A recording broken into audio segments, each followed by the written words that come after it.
Bonsoir et bienvenue sur Cam News 24, la première chaîne info du Cameroun, par le Cameroun et pour le Cameroun. À la une de l'actualité, ce 24 décembre de l'an de grâce 2015, la fête de la Nativité et les carillons vont retentir dans les églises. À Yaoundé, ce 24 décembre, le réveillon de Noël est un grand moment pour tous les fidèles chrétiens. À suivre dans ce journal l'état d'esprit de la cathédrale Notre-Dame de Victoire et de la paroisse EPC Marie Gaucaire de Yaoundé qui vont accueillir le Fils Jésus-Christ. Grande affluence dans les agences de voyage à Yaoundé, la capitale politique, véritable carrefour pour les différentes destinations nationales. Prudence, prudence, messieurs les chauffeurs, tableau de bord pour les conducteurs pour une fête sans accident. Et puis la veille de Noël, c'est également le moment des préparatifs dans les ménages. Les femmes concoctent déjà les mets que vont consommer les familles en cette fête de Noël. Les astuces culinaires vont d'une ménagère à une autre. Les menus de Noël et les recettes présentées dans ce journal par Lisa Youmsi. Voilà pour le sommaire. Bienvenue au journal, édition grand format de ce soir. Préparatifs des fêtes et effervescence dans les lieux de culte de Yaoundé. La commémoration de la naissance de l'enfant Jésus ne semble laisser personne indifférent. Autant le toilettage des lieux de prière reste de mise chez les adeptes du christianisme à quelques heures seulement de l'événement. Les détails avec Salomon Foué, Joseph Fateba, Marcel Vando, Lisa Youmsi pour le récit. À quelques heures avant le retentissement des carillons de Noël, la cathédrale Notre-Dame des Victoires de Yaoundé fait encore peau neuve. À côté des dames apostoliques, engagées qu'elles paraissent dans les travaux de nettoyage du sol, de l'autel, des cierges et des moquettes, les murs de l'édifice reçoivent un coup neuf au moyen d'un badigeonnage fait à l'emporte-pièce, puisqu'il faut visiblement parer au plus pressé. Les techniciens du son et de l'image s'attellent à assurer une retransmission sans anicroche de l'événement. À l'esplanade arrière de la cathédrale, le vicaire épiscopal procède au baptême des tout-petits. Les préparatifs de la nativité ont pour ainsi dit atteint les vitesses de croisière dans ce lieu bourré d'histoire où la messe sera dite le 25 décembre par l'archevêque métropolitain Monseigneur Jean Baga. Dans la salle attenante, c'est l'évêque émérite, Monseigneur Athanas Bala, prêtre depuis 60 ans et ancien évêque de Bafia, de passage à la cathédrale à l'occasion de la fête de Noël qui décline l'état des préparatifs au sein des églises catholiques romaines. La même voix qui criait dans le désert préparer le chemin du Seigneur, j'ai eu l'état de cette voix-là à travers toute cette cathédrale. Les gens qui préparent les fêtes de Noël, les gens qui doivent aller faire une bonne confession pour qu'ils soient des hommes neufs et des femmes neuves à Noël. C'est ça qui m'a impressionné ici. C'est un décor presque identique à l'église presbytérienne du Cameroun. À la paroisse Marie Gaucaire de Yaoundé, le temps est également consacré à la propreté des lieux. La chapelle, séparée de ses plus beaux atouts, les bancs soigneusement nettoyés et rangés, attendent les fidèles. Le révérend pasteur Mathurin Gingolo sacrifie au rituel et explique le niveau des préparatifs chez les luthériens. Aujourd'hui, les préparatifs sont bouclés. Nous entrons déjà dans l'exécution de ce qui a été préparé. Bref, nous avons travaillé pendant pratiquement un mois en prêchant la repentance et la conversion. L'Église attend donc la célébration de la naissance du Christ Sauveur de l'humanité dans la sérénité aux fidèles chrétiens de faire le geste qui sauve, c'est-à-dire se repentir. Dans la matinée de cette veille de fête de la Nativité, le comportement des prix des denrées alimentaires dans les marchés de la cité capitale Douala sont restés constants. Pour pallier à la lutte contre la vie chère, le ministre du Commerce Luc Magloire Mbaga Tangana, lors de sa tournée à Douala, avait rassuré les populations sur la disponibilité des denrées alimentaires tout en exhortant les commerçants d'éviter la surenchère tout au long des fêtes de fin d'année pour permettre à toutes les couches sociales de se ravitailler à des prix raisonnables. Les détails avec Marthe Ndene, Benoît Dormont. La grande affluence qui règne dans les marchés à quelques heures de la fête de la Nativité est tout à fait logique. Le respect des prix reconnus par les aliments dans le panier de la ménagère reste une préoccupation selon le secteur d'activité. Pour pallier à la lutte contre la vie chère, le ministre du Commerce, Luc Magouan-Badga, à Tangana, lors de sa tournée, avait rassuré la population sur la disponibilité des denrées alimentaires tout en exhortant les commerçants d'éviter la surenchère tout au long des fêtes de fin d'année pour permettre à toutes les couches sociales de se ravitailler à des prix raisonnables. Au marché Dakar, les aliments sont rares et les clients craignent ça et là pour s'en procurer. Les poulets sont trop chers et on n'en trouve pas assez de poulets sur le marché. Ça dépend de la grosseur. Il y a les poulets de 3500, 2500, 4000 même. Ça dépend de la grosseur. Le marché est pris, c'est pas comme cette année. Cette année-ci là, c'est une mauvaise année. Nous on souffre. Voilà, vienne. Le 24 comme là, vous pouvez vendre un peu depuis longtemps. Je n'ai pas vendu 50 000. S'agissant des aliments tels que l'arachide, le coquille, le haricot blanc ou rouge et autres, il n'y a pas d'affluence. Durant ces temps de fête, les populations n'ont pas d'appétit pour ce type de plat. Peu importe la situation des prix, qu'elles soient en baisse ou en augmentation. Par contre, d'autres trouvent leur compte à l'exemple du charbon, des légumes, des tomates, carottes, condiments verts, salades, choux et autres. Il y en a assez et les prix sont toutefois abordables. Dans le secteur du complément, le plantain est le plus redouté et aussi le plus aimé après le riz.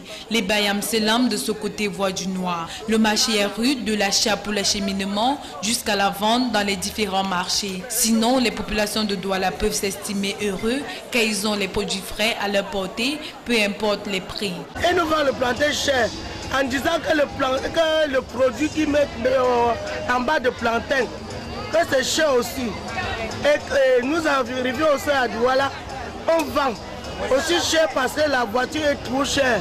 Cette année, comme toutes les autres, les avis sur les prix et coûts des denrées alimentaires varient selon la ville. Le secteur et surtout la période d'achat, comme le cas pour les fêtes de fin d'année, et précisément dans la veille de la Nativité. On reste stoïque à la seule idée de voir à quelle allure va le monde.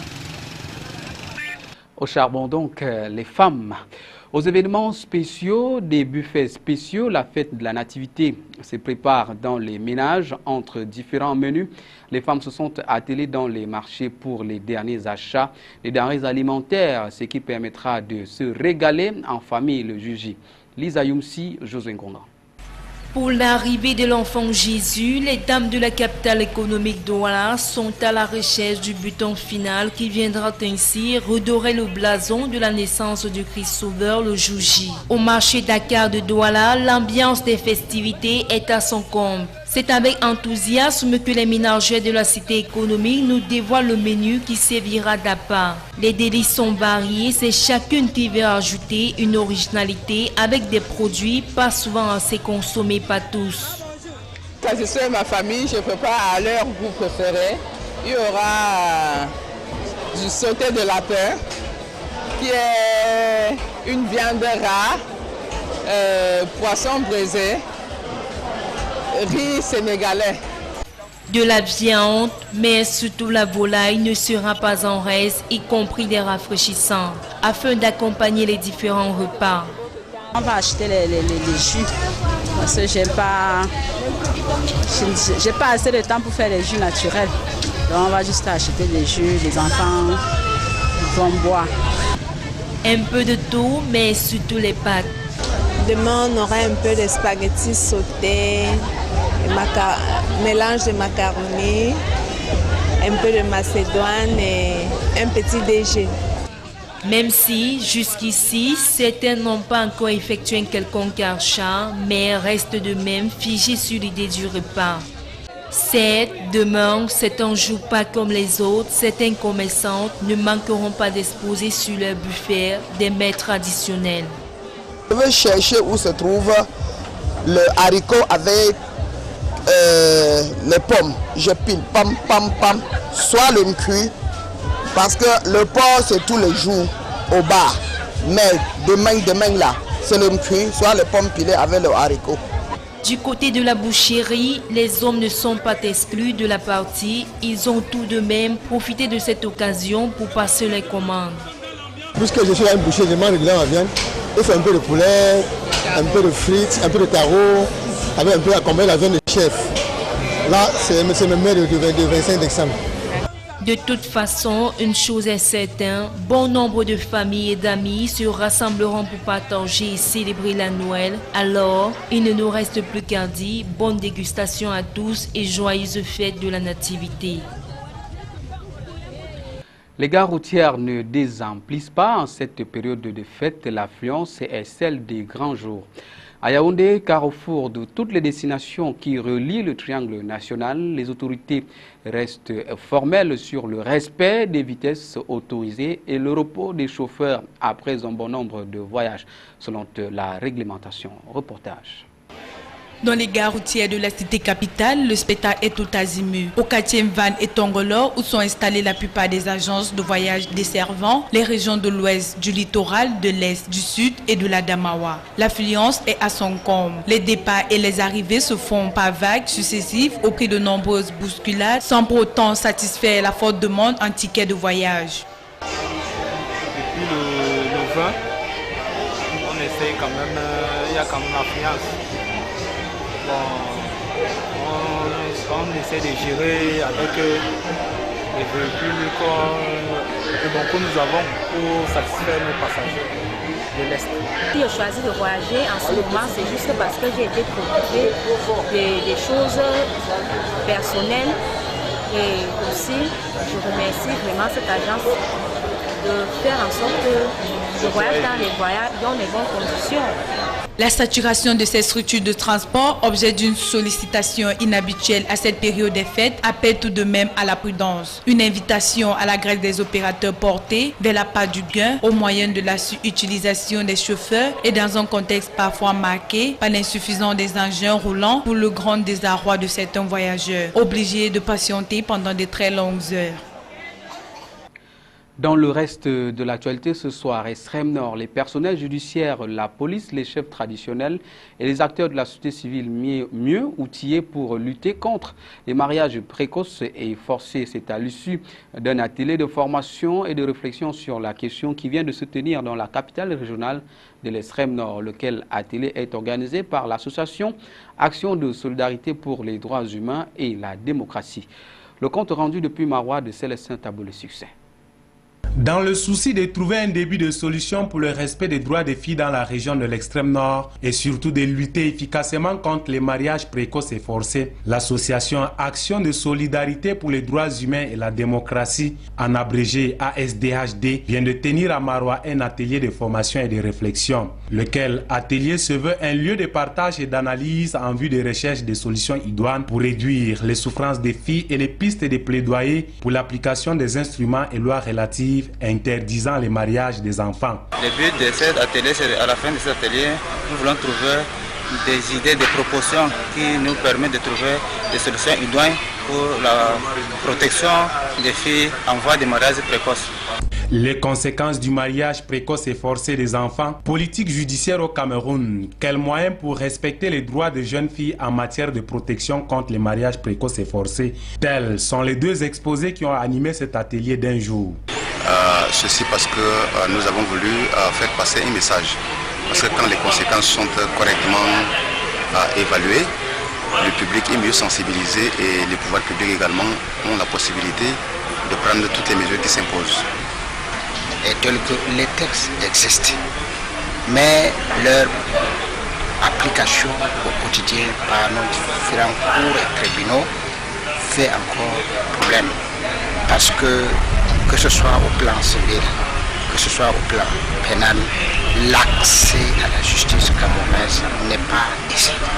À travers cette rencontre qui va s'étendre aux localités de Bogo et Agua, l'action de solidarité pour les droits humains et la démocratie veut ainsi créer un environnement légal en vue de l'application des instruments légaux pour l'amélioration de la situation et le respect des droits de la jeune fille dans la lutte contre ce phénomène qui prend de l'ampleur dans cette partie du pays. Les assises de Marois ont regroupé le personnel judiciaire, la police, les chefs traditionnels et les acteurs de la société civile.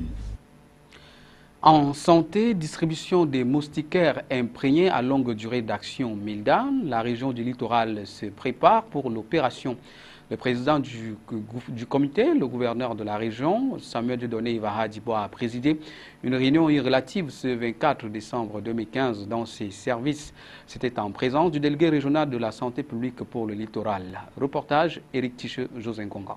Près d'1,9 million de moustiquaires imprégnés d'insecticides à longue durée d'action sera distribué aux populations de la région du littoral dès janvier 2016. C'est la quintessence de la première réunion du comité régional d'organisation de la campagne de distribution qui a eu lieu ce 24 décembre à Douala. Un dénombrement doit être fait comme en 2011 pour qu'on puisse connaître exactement combien d'occupants sont dans chaque ménage et leur attribuer le moustiquaire dans un ratio de 1 moustiquaire pour 2 personnes. Donc, il est important que les populations, les responsables des ménages, pour cette activité délicate et essentielle, très déterminante pour la qualité de la campagne et la réussite de la campagne, c'est le dénombrement. Selon les autorités, il est conseillé d'être présent au moment où les équipes passeront pour le dénombrement dans les quartiers.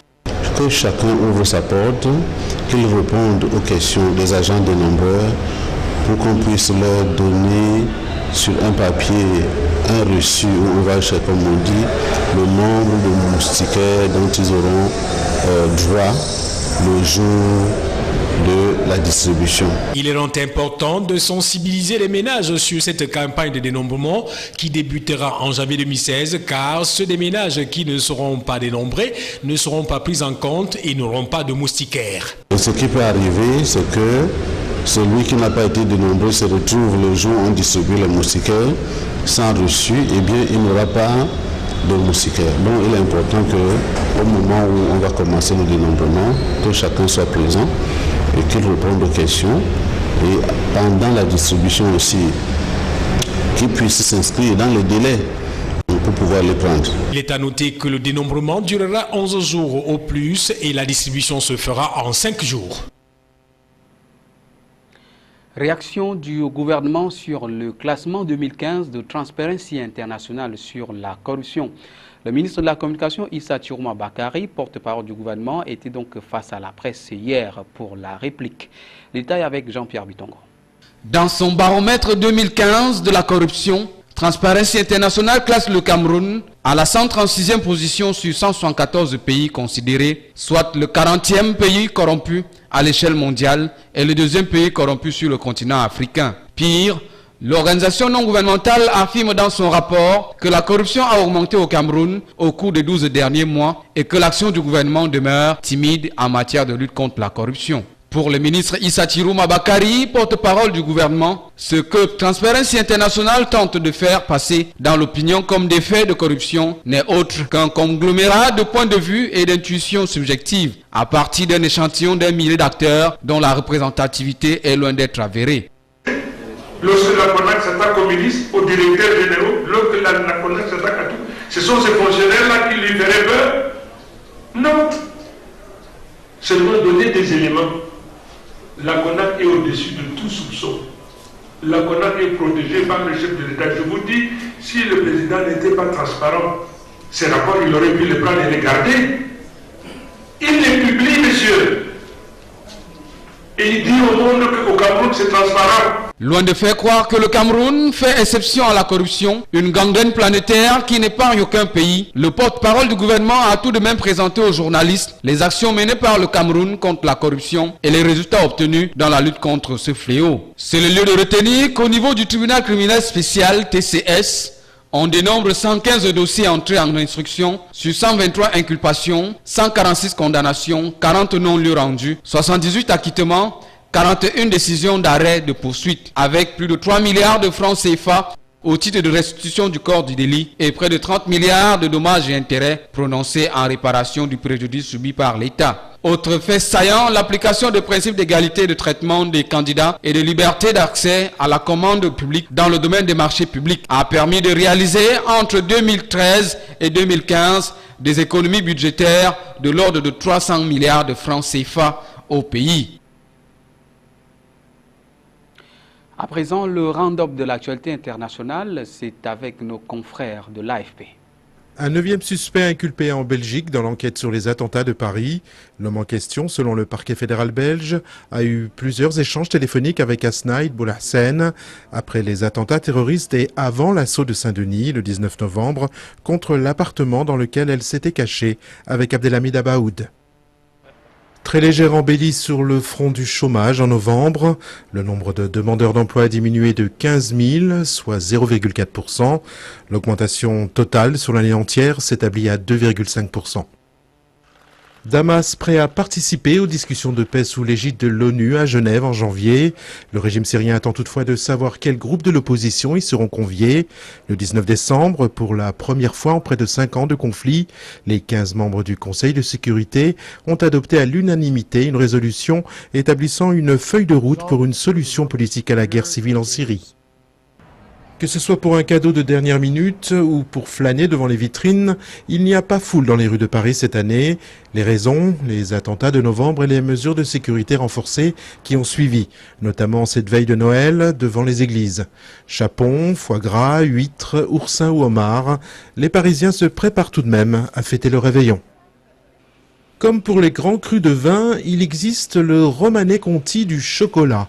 En Belgique, une poignée de cacao févier sont devenus maîtres dans l'art de dompter la fève. Un cercle restreint qui ne se fournit que sur des petits terroirs, au Venezuela, à Cuba ou encore à Bali. Des chocolats qui ont un coût compté entre 4,20 et 7,20 € pour une tablette de 50 grammes. Fin du journal. Merci de votre aimable attention. L'info continue sur CAMnews 24 et sur le site www.camnews24.net. Au nom de toutes nos équipes rédactionnelles et techniques, la direction générale de CAMnews 24, de votre télé, et bien évidemment par notre voix, vous souhaite une joyeuse fête de Noël. Mesdames, Messieurs, bien le bonsoir.